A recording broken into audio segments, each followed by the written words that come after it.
hope you enjoyed lunch. I again apologize that Heather Variana is not here from State Department, but a prime example of what furloughs will do for you. And so we adjusted the schedule, which kind of worked out okay because some of these sessions have all been running long, which is a good thing in my book because it means you're interested and we've got some really exciting speakers. The focus this afternoon at this session is going to be a little bit different, and this one's going to be on Bangladesh's economic prospects and challenges. Specifically, we want to address Bangladesh as an emerging economic power, get an update on its ready-made garments sector, which I know is controversial. Is the country meeting international labor standards and obligations? And the U.S.-Bangladesh bilateral trade relationships. And I have 4 exceptional speakers, and what I'll do is just do a quick introduction now, and then we'll go right down the line. I would ask each speaker to about 10 minutes, give or take, and we can probably run till about 12:45 is my guess, and we can do some Q&As. First up will be Dr. Aminur Rahman, currently working as Senior Investment Policy Officer in the Investment Climate Department of the World Bank Group.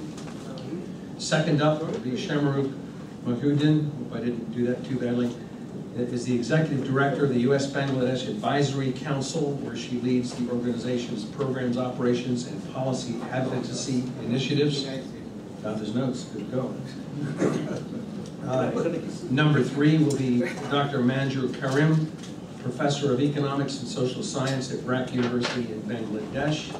And number 4 will be Ehsan Taqbeem, is founding chair of the Bangladeshi American Public Affairs Committee, which is a bipartisan advocacy group with focus on civil rights.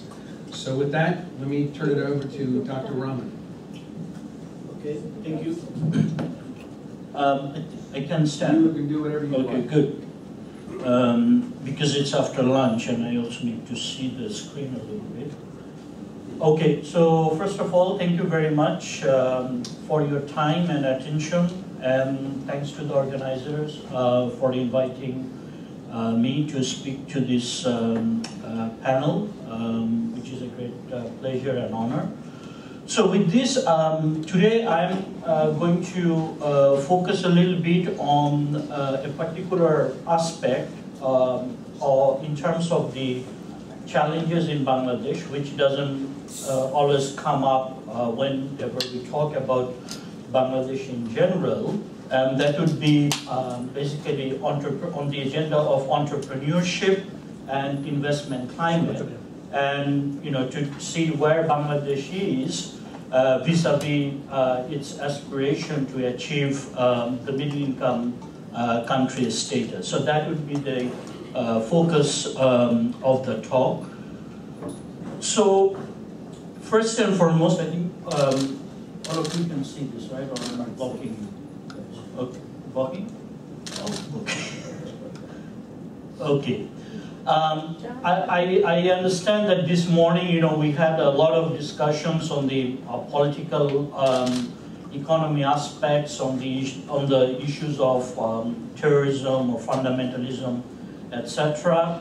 But one thing to acknowledge, and it's kind of a miracle, I would say, for Bangladesh, that since what this chart is showing, it's based on IMF and World Bank database, and also drawn from Zaman, who is currently a former colleague of the a former World Banker, currently working as a chief economist for the Central Bank of Bangladesh. What this chart is showing is that since 1995 till 2012, Bangladesh was hit by a number of external shocks. So you had a severe cyclone, we faced East Asian crisis, we had again episodes of cyclones and other natural disasters which caused substantial number of lives and destructions of infrastructure, etc. We have post 9/11 slowdown, we have phasing out of multi-fiber agreement, we had oil and food crisis, then most recently we had global financial crisis, and then we also have now this, more recent MENA uprising and things like that. So this was basically the period.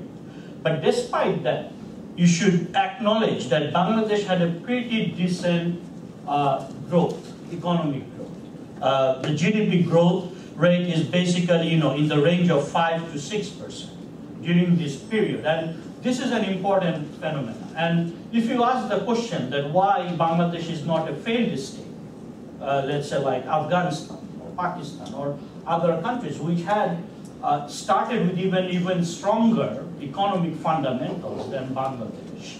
But nonetheless, Bangladesh, decently sort of outpassed its neighbors in terms of economic growth. And I wouldn't have time to talk more on that, but there is also data on the social indicators like, let's say, infant mortality, girls' education, and other social empowerment indicators on which, again, Bangladesh even outpassed, India, for instance. And great Nobel laureate Amartya Sen recently quoted that this is certainly a miracle for Bangladesh, that even in these social indicators, Bangladesh not only outpassed its neighbors, but also outpassed, its big neighbor like India. So this is something, because the title of the session is Prospects and Challenges. When we talk about, prospects, I think this is important to keep in mind that despite all the problems in the horizon, political uncertainty and other stuff, Bangladesh has done, really great in terms of economic indicators, particularly economic growth, and then also in terms of social indicators, broadly speaking. And this is another slide that shows the poverty rate has declined tremendously between 1991 to 2000. In fact, 61.6 million people actually, it was back then 61.6 million people under the poverty line, and in 2010 it reduced to 44.8 million. And again, this is drawn from the Household Expenditure Surveys of Bangladesh of 2005 and 2010. So this is another indication that economic growth did translate into poverty reduction. And in fact, during this period, as the other bullet, which you may not see very clearly, is saying that this decline in poverty happened while inequality of income distribution remained pretty much constant. So that means growth was indeed pro-poor in terms of living poor out of the poverty status during this period. So this is kind of the prospects. Now this is kind of a prediction. We economists always like to predict the future, no matter how truthful that is, but that's kind of, the job. So there is a prediction made, just after World War II that which Asian countries would develop most and which would develop the least. And so the most promising country at that point was predicted to be Myanmar. And the least promising country at that time was predicted as South Korea. So this was the prediction done, just after World War II. And then, so what was really essentially, and of course we know the situation now, right? Myanmar, where I will be actually visiting in a couple of weeks' time. My first visit will be there to explore the country's economic conditions, but we certainly know that it's kind of really upside down, this prediction. So what was wrong in this prediction? Because of course, a room full of high caliber economists and other policymakers were involved in making this prediction. So the issue was, the prediction was actually based on oil, gas, coal, rubber. So it was really natural resource rich hypothesis. So this was the country that felt that it's good in natural resources and hence has a good prospect to grow as opposed to South Korea. But what was the missing piece there? Nobody paid attention to this topic, which is entrepreneurship. So while the research really mattered, actual thing that drove really the economic growth in that period is really focusing on this issue of entrepreneurship, with South Korea master and Myanmar failing. So, and this is actually why, and this in turn also says that why it is important to focus on this agenda when we talk about Bangladesh's development prospect and attaining its middle-income country status. So, and Bangladesh has plenty of it.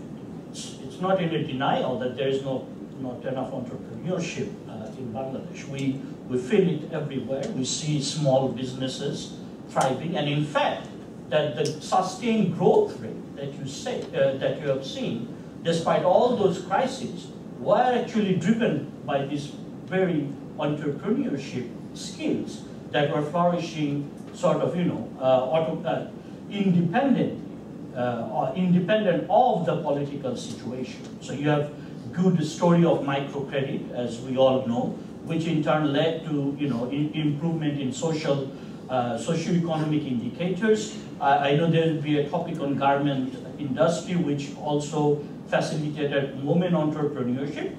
Of course, there were issues of labor, etc., but nonetheless, it was coming from a zero base to a huge base, which actually contributed to that sustained economic growth chart that I showed you up front. So entrepreneurship did contribute. Question is whether government has done enough to flourish this entrepreneurship in Bangladesh. That is really the issue.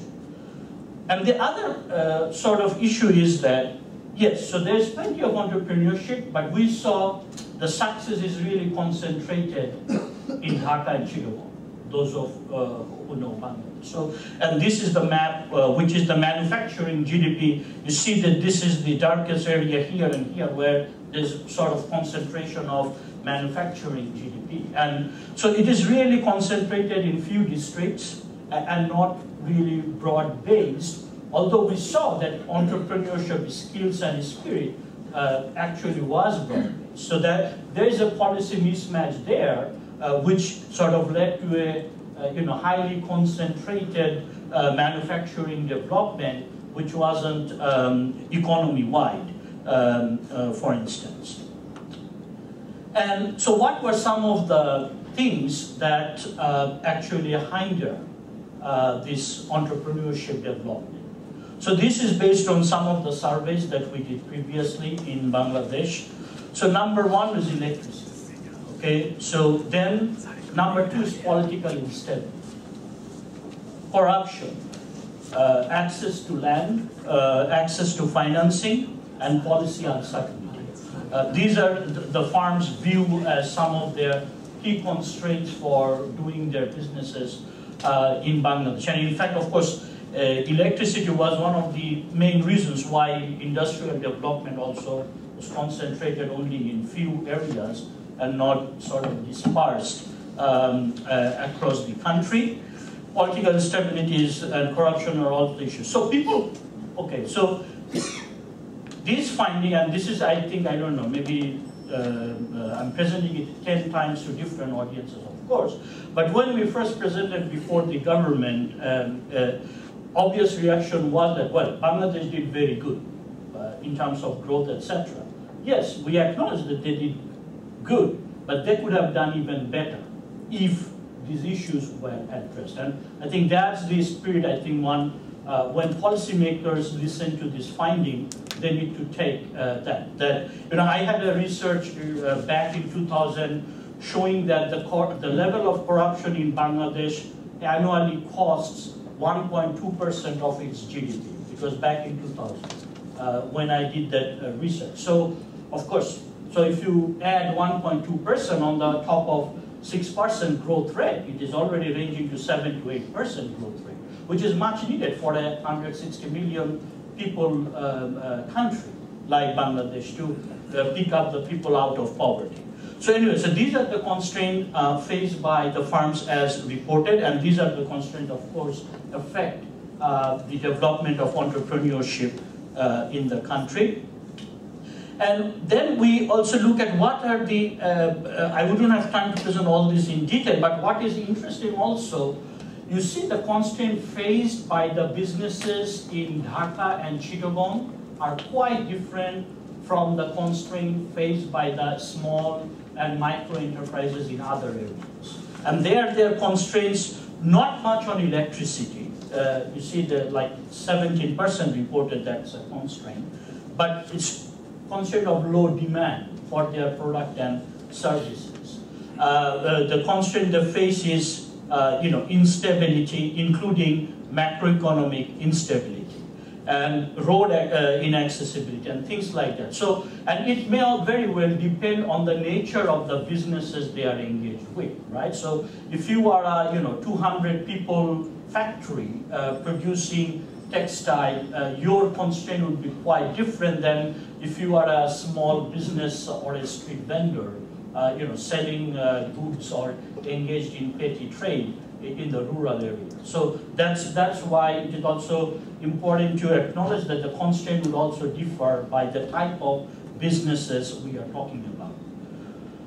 Okay, so this is just again to highlight the finding through triangulation that access to land appeared as a major obstacle in Bangladesh vis-a-vis South Asia average, and of course some other comparable countries in the region. So access to land does stand out pretty high, and in fact that in turn led to this development of economic zones agenda or special economic zones agenda in Bangladesh. But then there again the policy debate is where would you put the economic zone, because we experience economic zones in places where even there's not enough people to sort of establish the good backward and forward linkages. So here the issue is that if the finance minister is from Sylhet, unfortunately most of our finance ministers, independent of political party, are from that area. If you would put economic zone there, whether it would make sense vis-a-vis if you would put it in outskirts of Dhaka or Chittagong. So that's the issue, is that here where would you put economic zone should be driven by economic principle rather than the political agenda to serve the respective constituencies. So access to land was a critical constraint, and another critical constraint identified was skilled labor force. So this morning we heard a discussion on madrasa education and things like that, and of course there is a huge issue in Bangladesh, like in Middle East, in many Middle Eastern countries as well, that mismatch between what you learn vis-a-vis what you need in the job market. So that mismatch, and that's where I think private sector has really a role to play. If it is all led by government, it is doomed to fail. So private sector needs to, and universities like BRAC and etc. is filling up, but there's more room for that also, to make curriculum geared toward the job market requirement, especially to engage the huge population, working age population of the country. And lastly, I'll be finishing in 1 minute. The last constraint, equally important, is the regulatory uncertainty or policy uncertainty, which comes with the changing political power as well. So we gave the example of South Korea. There was also example of Malaysia. Look at the East Asian tigers.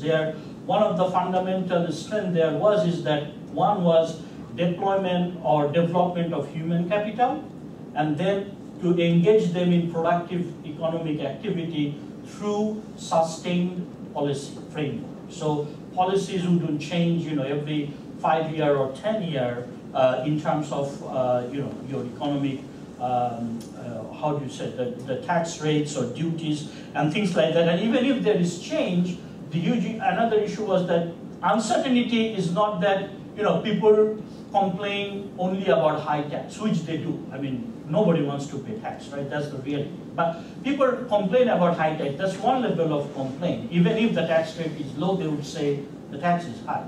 But that's one side. But here, uncertainty is not there. Uncertainty is that I wouldn't know what would be the duty next year or 6 months from now. So when we had done focus group discussions, the business community's complaint is that government never conveyed to us what sort of budget, they are planning to do for the next fiscal year. What is going to be the likely duty rate and things like that. If you have discussions on these so that business can be prepared, right? So if I would be, in a much better position if I knew that 1 year down the road I have to pay 5% tax, as opposed to I do not know what would be the tax rate. So that's where the uncertainty comes. So that's where, I think bodies like, this public-private dialogue platform could play a key role in engaging on this discussion about government policy making and the consultation with the private sector. And the last thing is just to show that, the investment climate or the business environment in Bangladesh is really bad. So this chart is just showing that. It's based on one of our flagship publication, Doing Business, which rate 185 countries every year based on ease of doing business in their countries. So, Bangladesh is below South Asian average. Some other countries is just above India, but India has other endowment that can give them a head start compared, which Bangladesh doesn't have.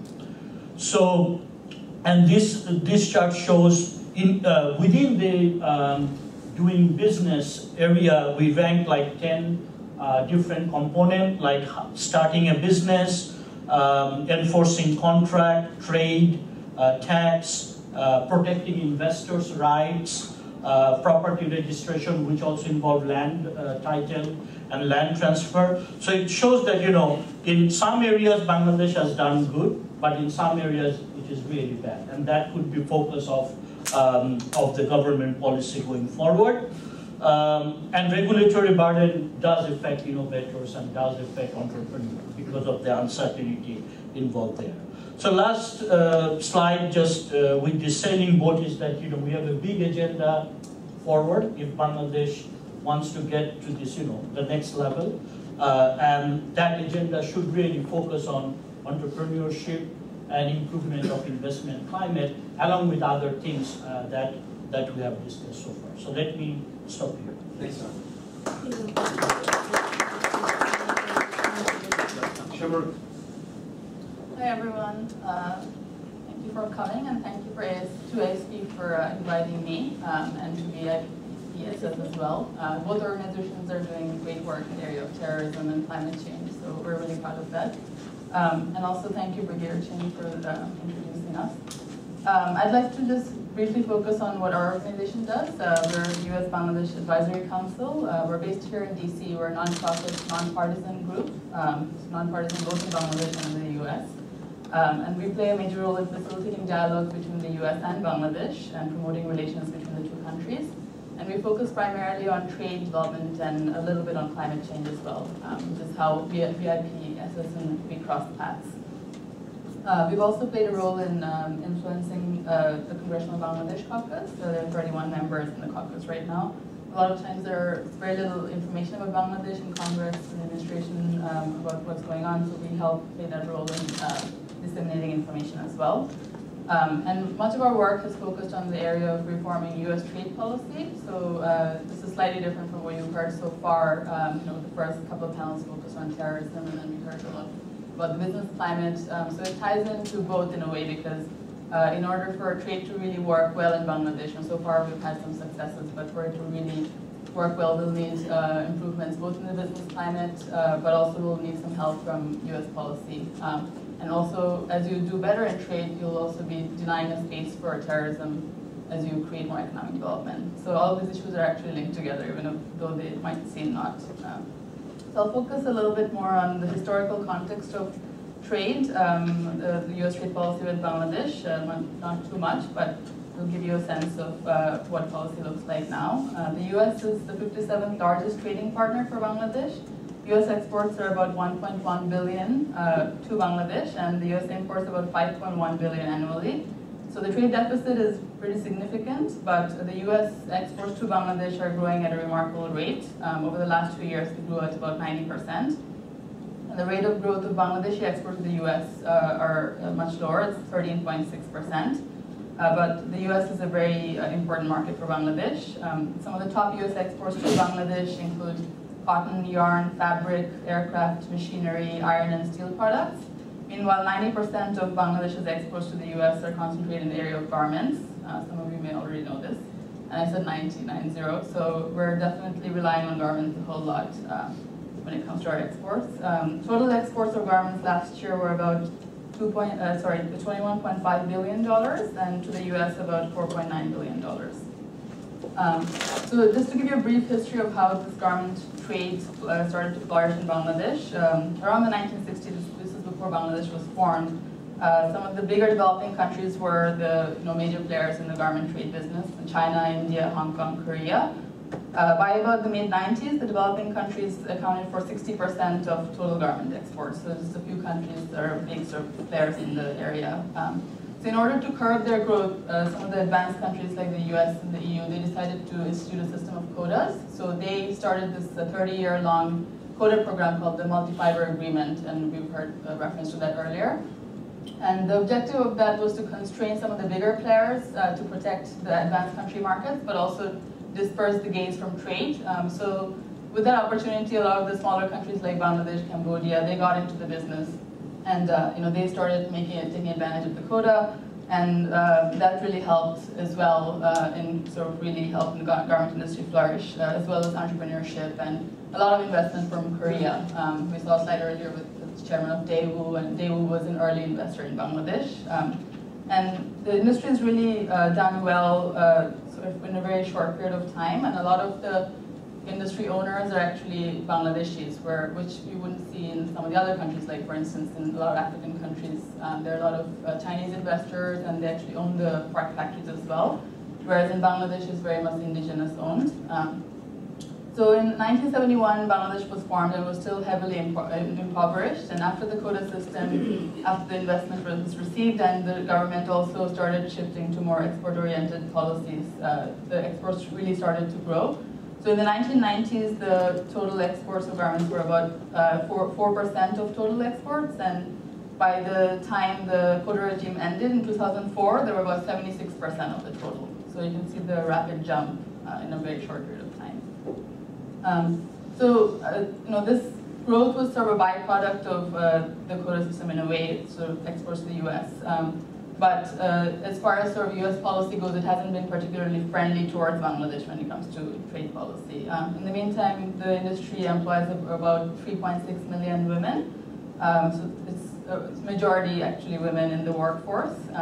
And millions of people are also supported by these jobs, so it's not just the women working in the factories, but their families. And there's a study that shows that about 15 people are supported by each job in the garment industry. And this is also in a country that still is facing very high rates of poverty. Half of the people almost live under the poverty line. And there's also this threat of extremism, which we've heard about before. So we really need to think carefully about how US trade policy can spur development in Bangladesh, and how that can, in the longer term, create room for sustainable growth and sort of the prevention of extremism and radicalism. And also, it's worth pointing out that during the growth of the garment exports, Bangladesh's poverty rate has decreased from 50% to 31.5% over the last 25 years. Population growth rate has halved as more women also became employed. The infant mortality rate is reduced, and the literacy rate has gone up. There are figures about all of this in the World Bank reports, which I won't go into, but the country's done really well at the same time that the exports have grown, and these were also obviously due to government policies, the influence of NGOs, but the industry's played a major role in the development of Bangladesh. As far as US policy, the US provides some preference programs for developing countries, but it actually has never included garments in its preference programs, which means that garments still face very high tariff rates when it comes to the US.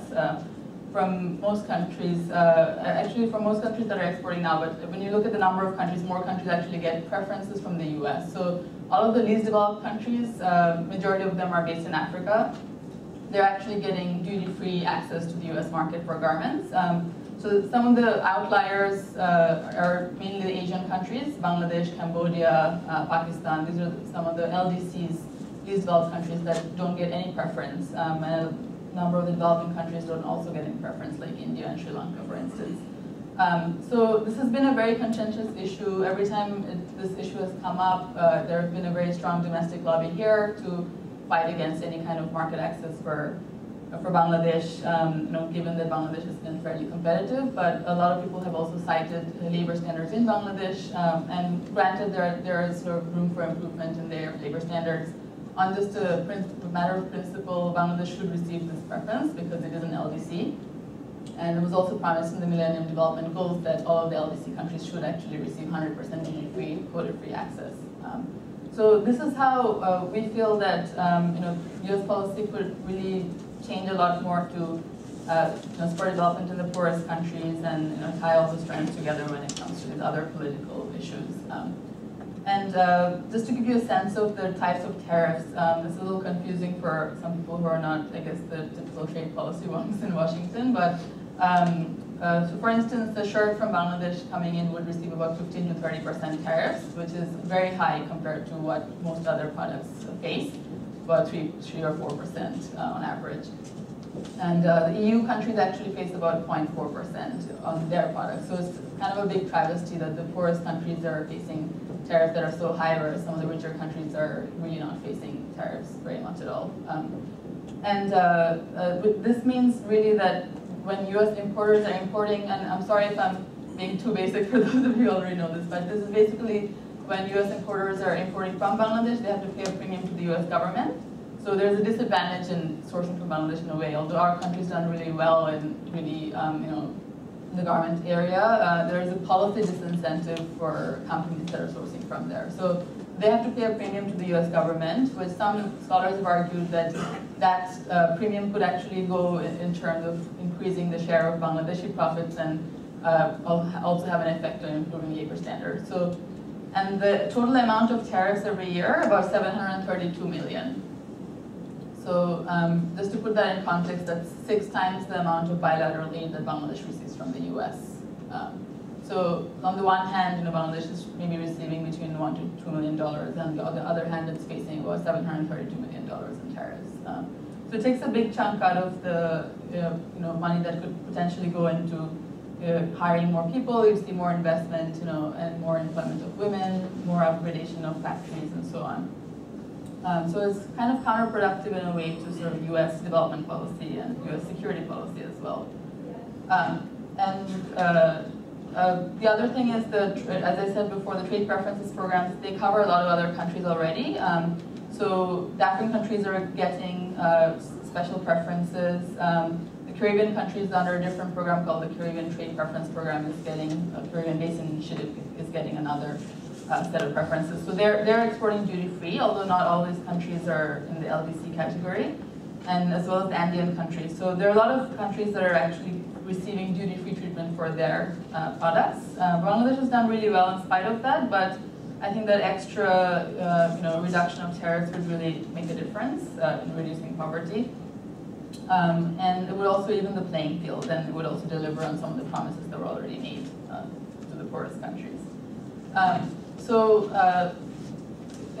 We're in a situation now where even the small preferences that Bangladesh was receiving, so garments wasn't included, but there were some products that were included under this program called GSP.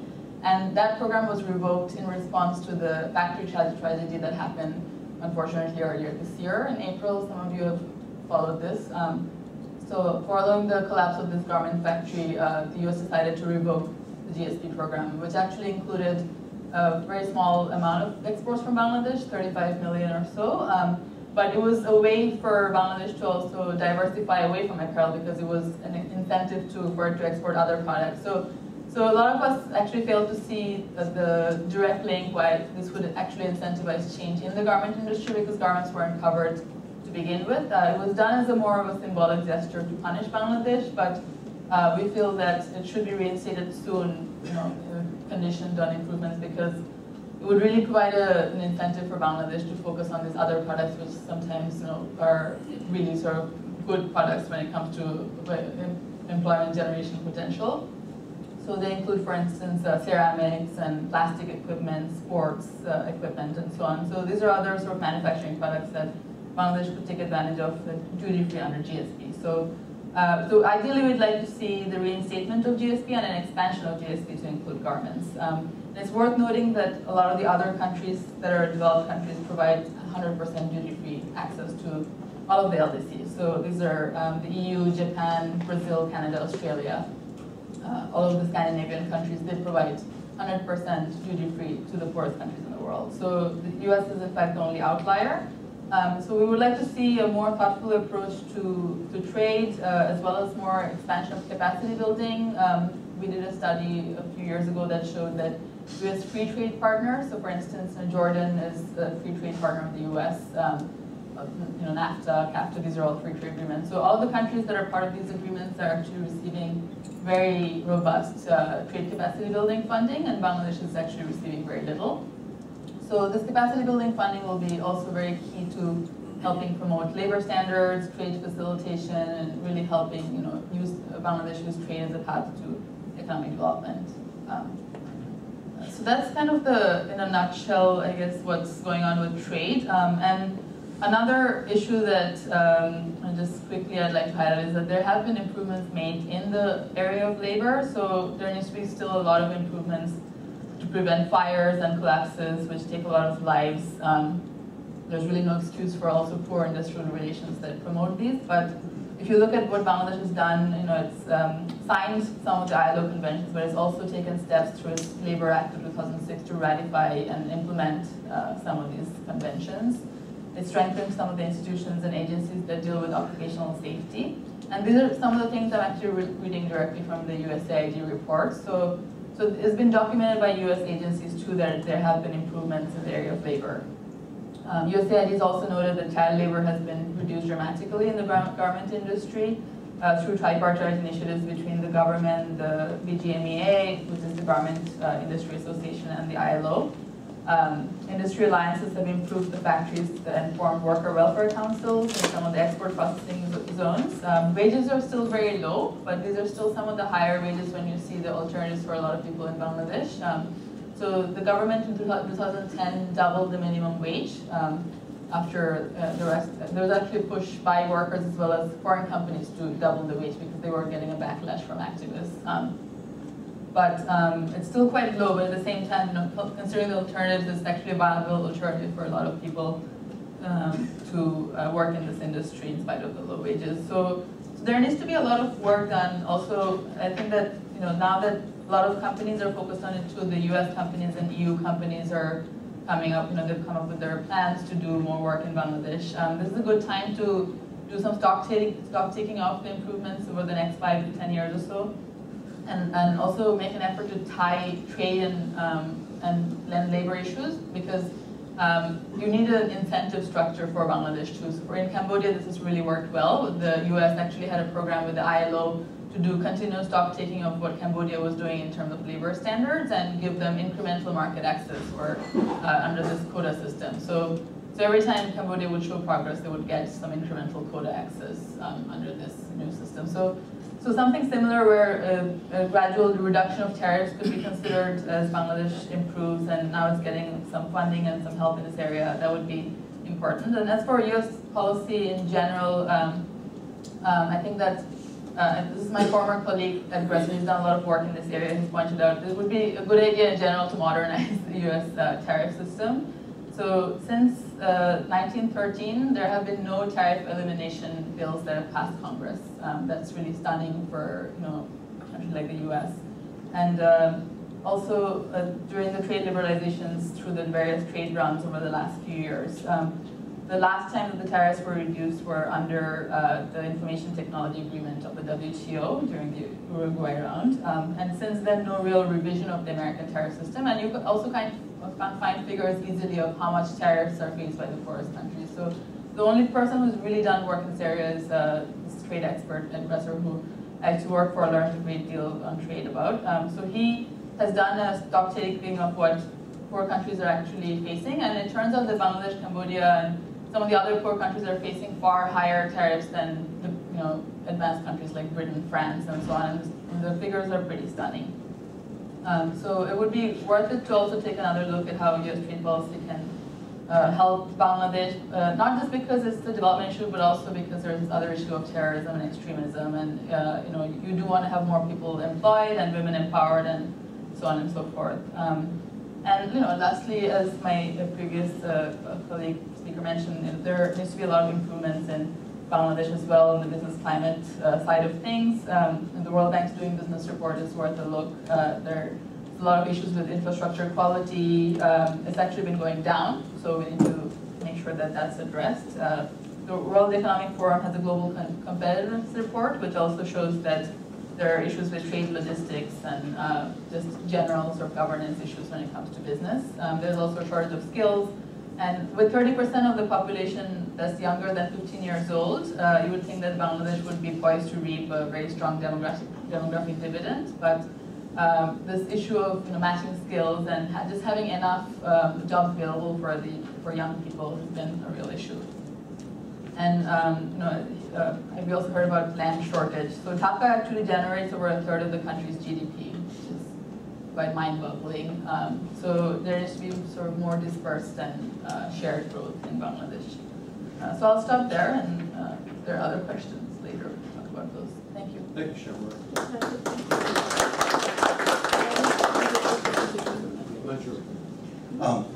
I go by Piyash Karim. There's a split personality going on there.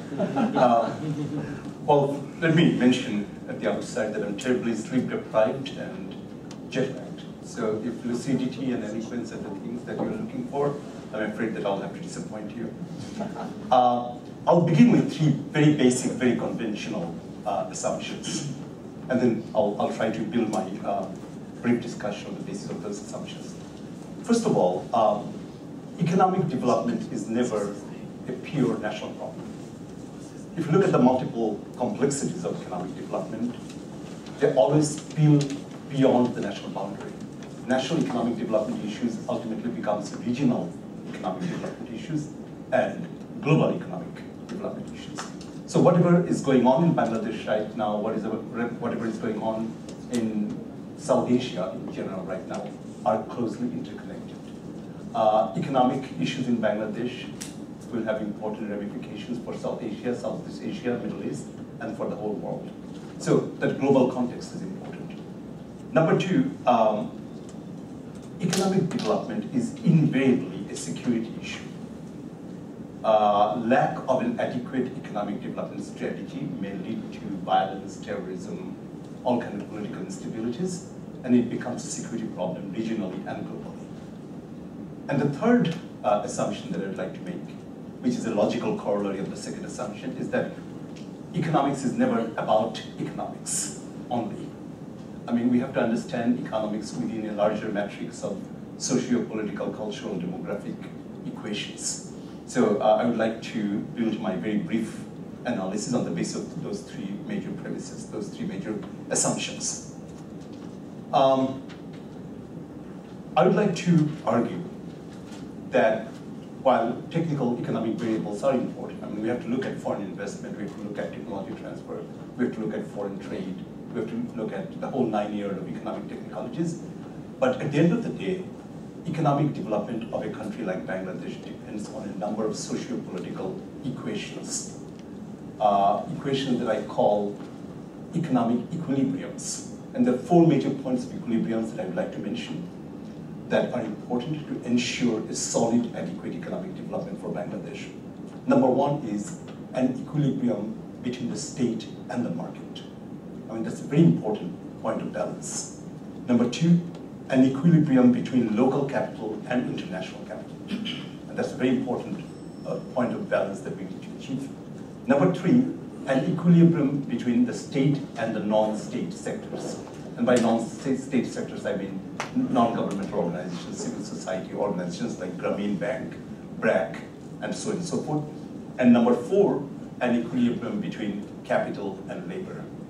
I think those are the four major components that we need to take a close look at if we talk about the economic prosperity in the future of Bangladesh. And my argument is that on none of those levels we are working on an optimal level, in an optimal degree. And it's not a question of pointing fingers at this party or that party. It's not a question about blaming a particular political regime as opposed to other. It's a question of understanding the larger contextual variables that may act as the motor force behind economic development in Bangladesh. As we know, the tripartite alliance between the state, the capital, and the local capital and the international capital have been the motor force behind East Asian economic development. If you look at Taiwan, if you look at South Korea, Singapore, Malaysia, or even in China in a slightly different degree, the tripartite alliance played a very important role. Unfortunately, after 42 years of independence, with all the achievements that we talked about, that alliance is not there. The state still remains an authoritarian state without facilitating the conditions that might lead to a dynamic market development. I mean, right after independence, we basically worked within the framework of a state-centric development. And there are a number of reasons that were responsible for that. Consolidation efforts by the political elite, the ideological orientation of the regime, and so on and so forth. After 1975, we see a paradigm shift there. I mean, there is an increasing recognition that market is an important component, and some kind of alliance needs to be established between the state and the market. And probably it cannot be totally irrelevant to mention that the present opposition party, Bangladesh Nationalist Party, emerged on that premise. Emerged on the premise of building that alliance between state and capital, or local capital and international capital. So it was a paradigm shift from the state-centric paradigm that existed in Bangladesh from 1972 to 1975. There are major problems in terms of attracting international capital to Bangladesh. The first paper mentioned, how poorly or not so richly we are doing in terms of attracting economic investment to Bangladesh. And we have to look at bureaucratic efficiency or lack thereof. We have to look at corruption. We have to look at political instability and all these factors that are acting as roadblocks to a steady flow of foreign investment to Bangladesh. From my perspective, from my study of Bangladesh economy, one of the major factors that I look at is the relationship between state and non-state actors. I'm assuming that almost everybody in this room knows about Grameen Bank. Grameen Bank is basically the architect of a microcredit strategy that made tremendous contribution in terms of reducing poverty, in terms of bringing about women's empowerment, and so on and so forth. And if you follow the political events in Bangladesh in the last several years, every possible attempt was made to suppress Grameen Bank, to destabilize Grameen Bank, to humiliate Grameen Bank, to bring Grameen Bank, which is basically a private organization, a non-governmental organization, under state control. The most recent announcement by the finance minister to bring Grameen Bank literally translates to rural bank, it's a microcredit organization, under the authority of the state bank, federal bank, was one major incident in that process. Professor Yunus, the founder of Grameen Bank, the Nobel Prize winner, was humiliated in every possible way by the state. And my argument is that what the government has done to Grameen Bank is an example of, kind of a revival of a mild, vague kind of state-centric paradigm.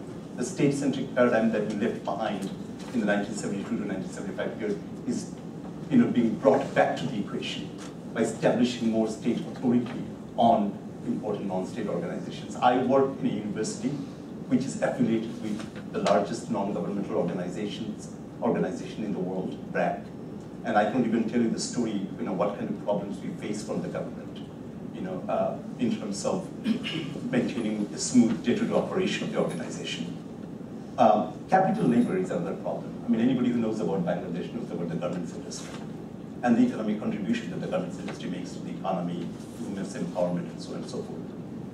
And our consistent argument has been that you need to have some kind of reconciliation between the interest of the capital and interest of the labor to ensure a steady growth of the government sector. Unfortunately, what is happening is a government strategy which is neither pro-capital nor pro-labor. It is definitely not pro-labor because important steps are not taken. The externally imposed inquiries into the safety condition of the government industries. Those inquiries are not taking place at the same speed as anticipated, not nearly at the same speed. only a very small percentage of the government's factories were actually supervised by the government.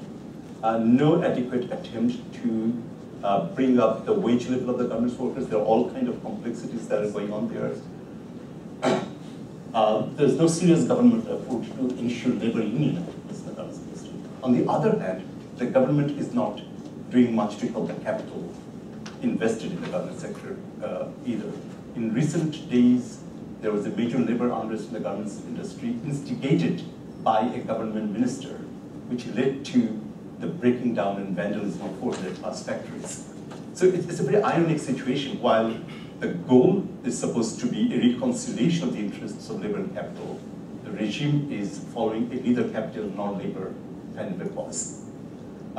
My argument is the future of Bangladesh economy largely depends on the reconciliation of all these variables. And any successful political regime, be it the existing opposition party or anybody else, will have to take these factors into consideration. If there's a note of optimism, and I don't belong to any political party, let me mention, but my conversation with the policymakers of the opposition party led me to believe that there are serious thoughts focused on these particular equations. The other issue that we need to take a close look at is the issue of governance. And as we all know, many of us know in this room that the term good governance was first used by the World Bank in 1988 within the context of Africa. Now, we don't have to follow the World Bank model of governance. Governance is, again, a multi-pronged, multifaceted issue, and it may have different applications in different political and cultural settings. But there's no denial of the fact that some kind of a framework of good governance has to be established in order to ensure economic growth. And that is not happening in Bangladesh. Transparency is not happening, bureaucratic efficiency is not happening, a solid anti-corruption measure is not happening. And these are problems. These are real problems for any kind of study of economic future. And last but not the least, political stability. A major prerequisite for economic development in a country like Bangladesh is political stability. I mean, there's absolutely no way around that. And that was a major theme of the first session this morning. I'm a great believer in the fact that there has to be some kind of a national political consensus on some major issues when we talk about political stability. I mean, nobody expects major political parties to agree on everything in a democratic society. In a plurivocal society, political parties are going to have their disagreements, and that's the way to do things. But on certain issues, there has to be a consensus. Economic development is a consensus. This is one of those issues. And if economic development is one of those issues that require that kind of consensus, I think the next election is going to play a crucial role in that process. And one of the issues that were discussed in the first session, the possibility of an election under a non-party government is an important component of that process. So, in a nutshell, economic development of Bangladesh has important ramifications for the whole region and for the world community. Economic development of Bangladesh has very important security consequences, security implications. Economic development has to be understood in terms of a broad range of social political equations and reaching points of equilibrium in some central areas and governance and political stability is the important prerequisites for any solid, meaningful economic strategy in Bangladesh. Thank you. You want to switch a microphone, or you want to stand up and talk from there. I got one. Oh, he's got one. I can. My voice is pretty loud, so. Just going back to earlier comment, I agree with you. By the way, we kind of grew up together from a childhood side. Good to see him in Washington, D.C. Yeah, we have to come all the way to Washington, D.C. Yes. I agree with you. The problem that we're facing now, yes, we need some help from, we need some help from, I don't need this, I will speak loudly. We need help from international communities, but If you use the microphone, we won't be able to pick you up on the recording. Okay, can you hear me now? Yes. All right. Sounds like a commercial. At the end of the day, it is us. It is us, Bangladeshi, who has to solve this problem. We can ask for help. We can say sky is falling. There's all these issues going on. There's a positive news. There's some negative news. But it is us, Bangladeshi, who has to solve this problem. Let's not rely on other guys to come help get us out of this. So I agree with you. As a start, thank you for this introduction. I'm honored to be present with fellow colleagues here. Just a background on Bangladesh American Public Affairs. 3 things we do. One is civil rights. We're big on the civil rights. We're big in entrepreneurship. We're big in U.S.-Bangladesh relationship. And I'll give you a couple of examples of what we have done so far. First time in the U.S. history, Bangla has been added as a ballot in Hampton, city in Michigan. So this is the civil rights work we do in Michigan. And it's not just Michigan, we have a national footprint as well. Secondly, we're working with global diaspora in promoting entrepreneurship. Among, not just from Bangladeshis in Michigan and the US, but we're trying to reach out to guys in Bangladesh as well. Third item, relationship with Bangladesh. We're doing some type of law enforcement exchange program with Michigan law enforcement and Bangladesh. This is all about reforming the police in Police Academy in Sarda, Russia. So these are the activities that we are known for, and I will jump in for other things later. So if I could go into the next slide, which is me. Why we are here? And I think this is the questions I asked before. What we like to do at the end. In a couple of hours, we're going to wrap it up. And I don't want to go back to Michigan. I wish I could use this time for something a little bit more concrete. Or had I known the outcome or what is expected of me, maybe I can focus on those. So we'll talk about this. Then we'll talk about some Bangladeshis, achievements, results, progress, positive, negatives, and all together. And going forward, what we like to do. And before I start, I just want one disclaimer. Our interest is Bangladesh. And we don't have an interest in any party or affiliation. So BNP, Awami League, we don't care. We want to make sure Bangladesh progresses. That's our focus. All right, we have gone through this. The morning we spent time on what is Bangladesh is doing, the political reform. Yes, we don't have caretaker government. There's some chaos coming in the forward, and we don't know the result. Yes, we have bylaws, we have constitution, all this. Yes, we are going through this. And you know what? Yeah, we're not the only country that's going through this. Everyone is going through. Everyone has gone through the pain. Maybe we're going through a little bit longer, but that's okay. Have patience. Yes, we need U.S. support in this. And the reason we say U.S. support because I'm Bangladeshi American. I like to do whatever I can to help my whole country. So I will bring whatever help I can bring.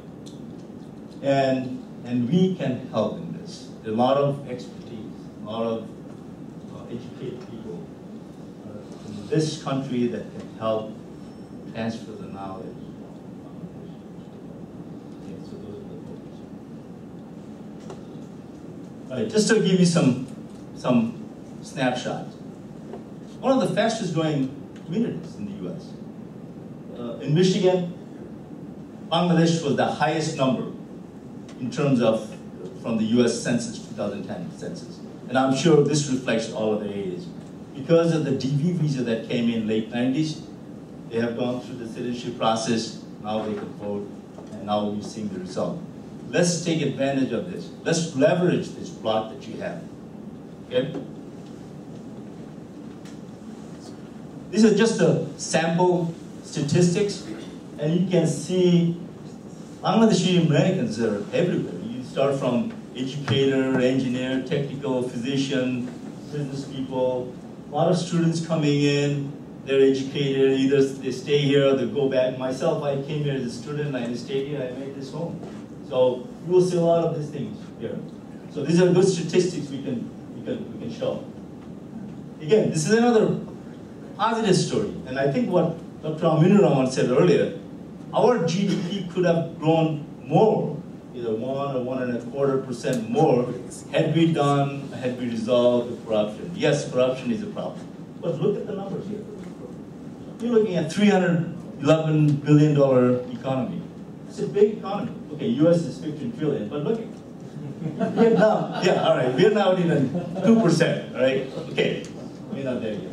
But look at as big as Vietnam, bigger than Greece. Okay, I know Greece is going through a lot of their problems. So, it's not bad. Per capita, I haven't seen this number going up. It's kind of like hovering around the same number, but others have gone up. Yeah, India is 3,900, Pakistan 2,900, we are 2,100. Okay, we get it. There are some better numbers, there are some worse numbers.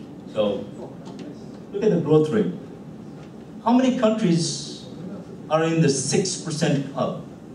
Bangladesh is one of them. Okay, you have India, China, Pakistan fell 2.7% growth. Okay, inflation is eating up our growth that we have done. Okay, maybe about 2.5%. But here, yeah, 3 points difference in terms of inflation and your growth. Pakistan is even worse. So, guys, it's okay. Yes, security we need. Yes, we need other things. But there is a systemic thing going on. There's entrepreneurship going on. That's what's causing the country to go forward. Let's focus on that for now, right? So look at this industrial production growth rate, 9.5%, 13th in the country, 13th in the world. So it's not bad. The garment industry, the shipbuilding. You look at your leather industry. You look at your tea and jute, whatnot. There's a growth going on here, a good growth. It's almost like double digit. Look at the labor force, 77 million labor. Guys, nowadays, I think your point is, you don't have to have natural resources to grow. You could have entrepreneurship and you could have some people. That country can grow with a strong leadership. And I think that's what we're looking for. Export, yes, this, okay, you get this, you get the picture. Along that economic development that we saw, or financial side, there's tremendous progress going on the social side. You see that impressive economic, 5% and higher going on, and then you see this Millennium Development Goal that's going on. That respectable position, and you mentioned earlier that it's not just Bangladesh not doing well among Bangladesh or the poor countries, but also some of the well-to-do countries.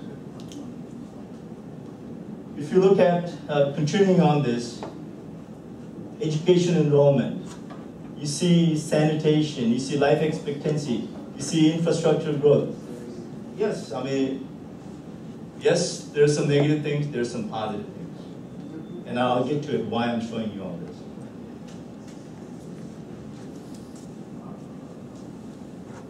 Corruption is eating away some of the progress that we made. Corruption is a problem. It's not for a problem for Bangladesh. China has a problem. India has a problem. Other countries have a problem. Some has more, some has more. Yes. Okay. It is what it is, guys. Let's not try to clean it up 100%. We're going to have corruption-free nation. It's not going to happen. Be realistic and move on. Let's not use that to slow down. That's what we are doing. Political violence. Yes, we have political violence going on. Political violence will continue. So does that stop the progress? No, it's not going to stop the progress. The problem is, and we said earlier, the lack of trust. And that is causing some of this public corruption. So those things are embedded in our society. It is who we are. You're not going to change in just one session or one meeting today. All right, so the agenda, what we like to do. We'd like to see some type of political administrative reform with the help of international for bilateral trade. This is what we were talking about earlier. Yes, Bangladesh has the potential to be the next 11 emerging country. Right? Yes, we saw the, I want to say crisis, what happened garment industry. But look, did the buyer go away? No.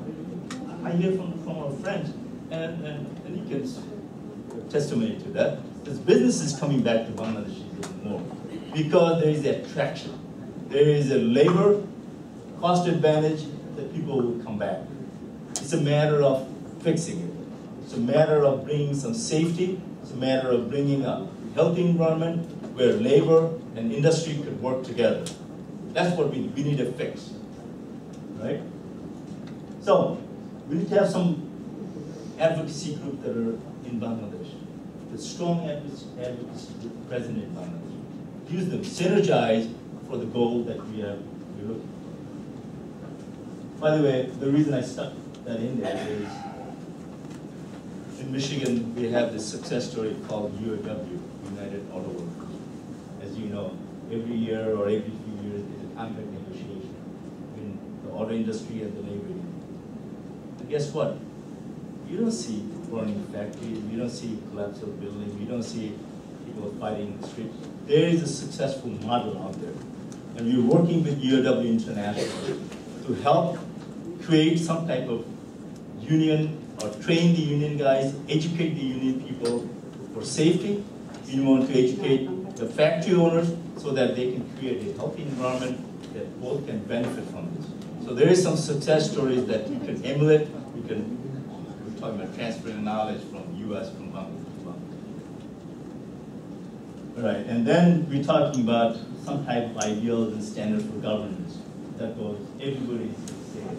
So this is kind of like, it's nothing new, we're hearing it, but we're not falling short, and maybe we need to come up with some strong leadership that listen to some of this. But it doesn't stop here. All right, so if we do that, and I think we heard that at the beginning, why extremism flourishing? Why fundamentalists fill in the vacuum of government, state, and others have left behind? We want to create some type of stable democratic Bangladesh. And whether it is through caretaker government or whether it is through non-caretaker government, there has to be some type of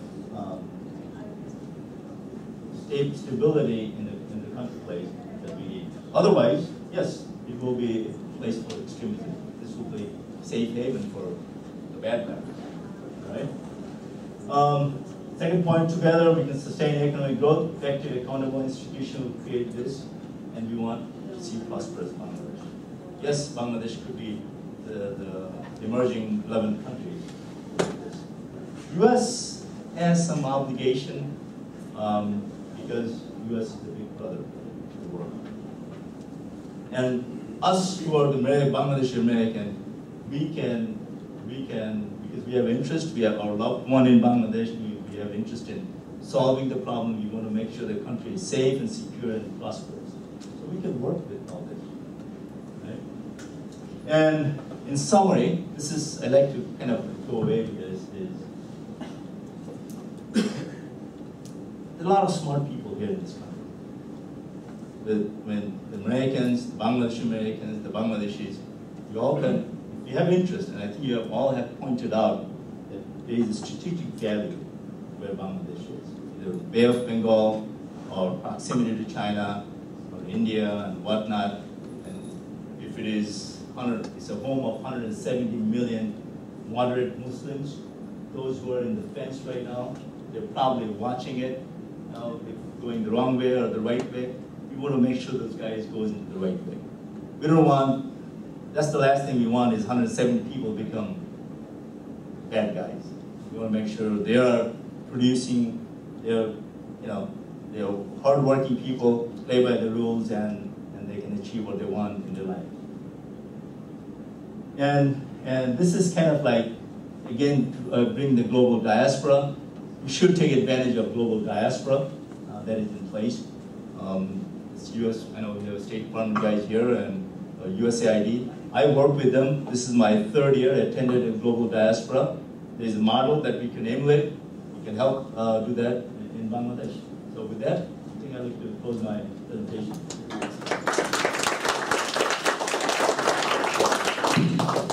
I am working under one time constraint, and that is that the last session has to start at 3. So I can probably take one question here before we take a short break and then start the 3 o'clock. Is there anybody with a very pressing question here? Or I'm sorry, 2 o'clock. Yeah, the next one, that's correct, 2 o'clock. I'm sorry, it has to end at 3 o'clock. Yeah, 2 o'clock. I know that was Economics 101 for me, so on Bangladesh, and you all were a fabulous panel, and I really appreciate, I know some of you have come a long, long ways for this, so very pleased you could be here, and I really appreciate what you did. Thank you. Thank you. Next one will start at 2 on the dot. Is there no question? No, okay, one question. I know Dr. Karim talked about equilibrium, and I think that's a great, I loved your 4 aspects of it. And then Dr. Rahman, you talked about the, inequalities in wage disbursement. So my question is relating to the development of the rising middle class. There's 2 aspects that I want to talk about or ask about. Is one, what are the subsidization and workforce training programs implemented or you could see implemented in Bangladesh to improve a rising middle class? And secondly, how do we transition from the first sector labor, like labor intensive things such as factories, to more specialized labor? And I think both of these aspects have to deal with increasing, a rising middle class. So I guess it's open to all panels. If I can take that. Absolutely. I think emergence of a solid middle class is an important element in the development history of the Western industrialized countries or in Japan. And we need a solid middle class in terms of consumption patterns, in terms of participation workforce, in terms of building the linkage between the global economy and the national economy. However, that's my personal opinion, the other panelists may not share this. I don't think that is our top priority right now. I think in a country where close to 50% of the population live under poverty level, the topmost priority is to pull as many people as possible out of that poverty trap. Then we can think about middle class and whatnot. So that's my view. I'll just add my 2 cents. I mean, I think that we are seeing a growing middle class, and of course we need better governance in the area of more funding for research, create jobs and innovation and all of that R&D, so we can graduate to more sort of knowledge-intensive industries as well. And there are other areas as well where Bangladesh can do well in science and pharmaceuticals and so on. So there are opportunities out there, but there needs to be better governance too in terms of shared growth. Like with any country that has a good taxing system where people actually pay the taxes and the tax revenues are used in the right way, you'll see some benefits from that. So it's not maybe something that's a priority, but it's something that I think for a functioning, well-functioning country we need. There's no concept right now of paying taxes, and it's sort of laughed at. So that's something that as a nation we need to change our mindset as well about shared. Okay, so I have actually 2 versions of the responses. If I go for the first version, the next session wouldn't start at 2, unfortunately. So I go to the second version, and we can discuss offline on this. First, I beg to disagree with what you have just said, because first thing, of course, middle class is fundamental for economic development. Like our former colleague Bill Sterling, William Sterling wrote a lot about it in different research papers and things like that. And second of all, I do agree that it needs to be moved from basic labor to kind of next generation, right? So we need to ask why Apple CEO Jim Cook is visiting China or India, not Bangladesh, right? So that kind of thing. And I do not see that that's a strategy that we need to wait for until we move the people out of poverty. Because I think there is also some research done in some parts of India where the demonstration effect of use of computer is huge. And it's also tried in Latin America, where you basically, I forgot the exact title. Essentially what they did is they took out some bricks from the wall, they put a computer there, and they just had the slum kids play around it. And that way, the computer literacy rose enormously to those slum kids, even who didn't have, basic education and things like that. So I guess, and I do not see why, if Bangalore could be an IT hub, why Bangladesh couldn't be. Because I remember I grew up, I passed that era in Dhaka. I saw enormous, spins of programmer coming up with new things, etc. with the computer. Same time when Bangalore thing happened. But only reason it missed there is because of a solid, conducive government policy to flourish that environment. Otherwise, I think Bangladesh missed that boat because a lot of programmers, could have come here as they came from India in the US market. So we can have a longer discussion, but I do not foresee poverty alleviation strategy and this sort of high-level or higher productive employment sort of a diverged area. It can go hand in hand, and there are models in different countries where it was successful. If I can make one comment. I beg to disagree. I think we have to agree to disagree on that. I think the development of middle class equals capitalist industrial development is a trajectory that may not have a very relevant application to a low development country like Bangladesh. Yes, Bangalore is there in India, but hundreds of thousands of peasants commit suicide because they can't pay their debts and they don't get their prices. So the middle class centric, Eurocentric development model may not have a great deal of relevance. So we can talk about that. We can exchange ideas on that. With that, I have to thank you all very much.